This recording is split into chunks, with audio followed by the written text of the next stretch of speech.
In 1950, a 13-year-old boy from the Bronx watched a ticker tape parade. It was in celebration of Ralph Bunche, a UN mediator who negotiated a truce between Israel and Egypt. He was a Nobel Peace Prize winner, a scholar, a man of color. He was an inspiration to all young black boys and girls who could come to the realization that they were not constrained by their race, their color, or their background. The boy who was inspired by another became the man who inspires many, General Colin Powell. Every child starts out in this world equal to every other child. The difference in how they turn out is what we adults do to help those children achieve their goals and their dreams and their ambitions. We are the ones who will help them become what they are to become.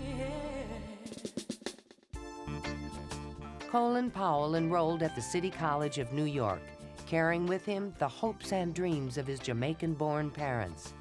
He was an average student, but he excelled when he joined the Army ROTC and the Pershing Rifles Group, a precision drill team. Roger Langevin served 3 years with Powell. We had no idea that he would have the career that he had, but we sensed an automatic magnetism. His career was exceptional. 35 years as a highly decorated soldier. He rose to the highest rank. He became a best-selling author, Secretary of State, role model, and to his close friends, just one of the guys. He's never been on a plateau that has not been able to embrace each of us. It's a very big honor to be in the same organization that he came from, and a very big inspiration to see where he went, and that he started as one of us, as a Persian rifleman. In 1997, General Powell became the founding chairman of America's Promise. America's Promise believes that every young person needs 5 essential resources, and we call them the Promise of America. They need caring adults, they need safe places, a healthy start, a great education with marketable skills, and then finally, they need to be taught the beauty of serving and helping others. Candace Peebles of Memphis, Tennessee, caught the eye of America's Promise. In 2002, I had scoliosis surgery, and I was in the hospital for 2 weeks. I just thought about what would have happened if I would have passed away, and what can I do to make this world a better place? What can I do within my community to help others and inspire other teenagers to get involved within the community? So I actually started a youth group called Youth for a Better Tomorrow. During her freshman year at Craigmont High School, Candace joined the Junior ROTC and met Sergeant Larry Aldridge. Here in ROTC, we have a Colin Powell tape that we show our freshmen. If you get the right people in your life, the sky's the limit.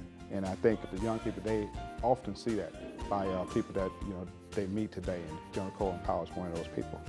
Knowing that General Colin Powell was able to succeed and go through the ranks was amazing to me. It gave me motivation to want to do the same thing.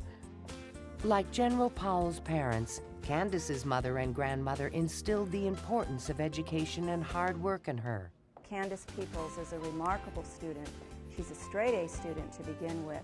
She's thoroughly dependable. She has a strong sense of integrity, a strong sense of identity. Not only that, she has a vision for a better tomorrow, and it is toward that vision that Candace always seems to be working. This summer, Candace will intern at America's Promise. Then she begins her scholarship at the University of Memphis. I see a lot of teenagers and young people still struggling to find themselves, and I try to bring it out of them to let them know that they're somebody and they can be somebody. In 2003, Colin Powell returned to his alma mater. Ladies and gentlemen, Secretary of State of the United States of America, Secretary Powell. I was a C student from CCNY. And they were, I think, kind of pleased to see me go. They gave me to the Army and said, please, be gone. And now I'm one of the favorite sons of City College of New York. I'm very proud of it. It's always... General Powell was able to stand here among these students and say, I was exactly like you. And the students really take that to heart. I mean, this may be the only time that they look at somebody who's truly a powerful, accomplished American and say, I can do what this man has done. Professor Vince Boudreau is the director of the Colin Powell Center for Policy Studies at CCNY. We do really try to direct our programming around General Powell's legacy. So, for instance, he has always been a very strong voice for multilateralism, and we have a collection of projects that focus on the United Nations in a changing world. We have programs that focus on democratization and democratization policy, and that's very much a legacy of his work in the State Department.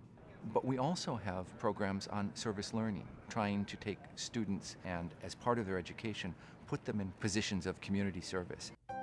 35-year-old Brad Waldron worked with HIV patients by day and went to school at night. I mean, this is really a story about someone who woke up to the potential of an engaged intellectual life. Did you sleep in class? Tell the truth. Yes, I did. I made a deal with him. I said, stay awake, stay engaged. We'll figure out a way to let you be a daytime student, a full-time student, try to gather some scholarship money and support. And from that moment on, he just took off. In the fall, Brad begins his doctoral program on comparative politics at Columbia University.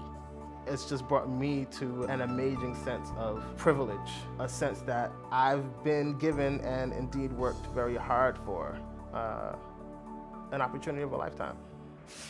Trevor Hauser was an unemployed high school dropout.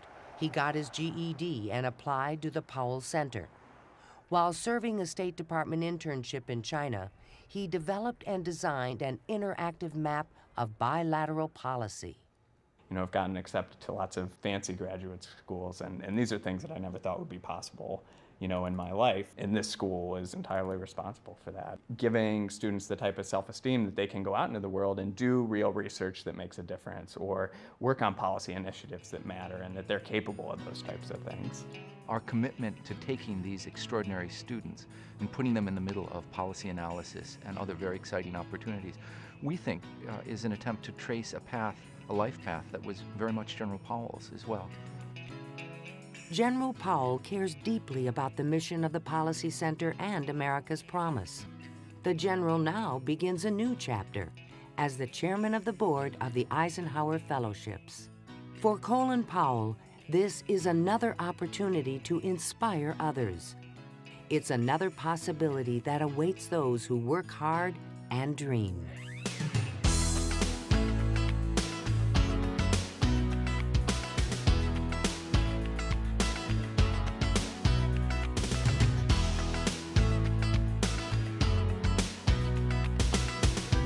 Dreams are what ultimately guides a life. And I think Colin Powell's life represents a fulfillment of dreams.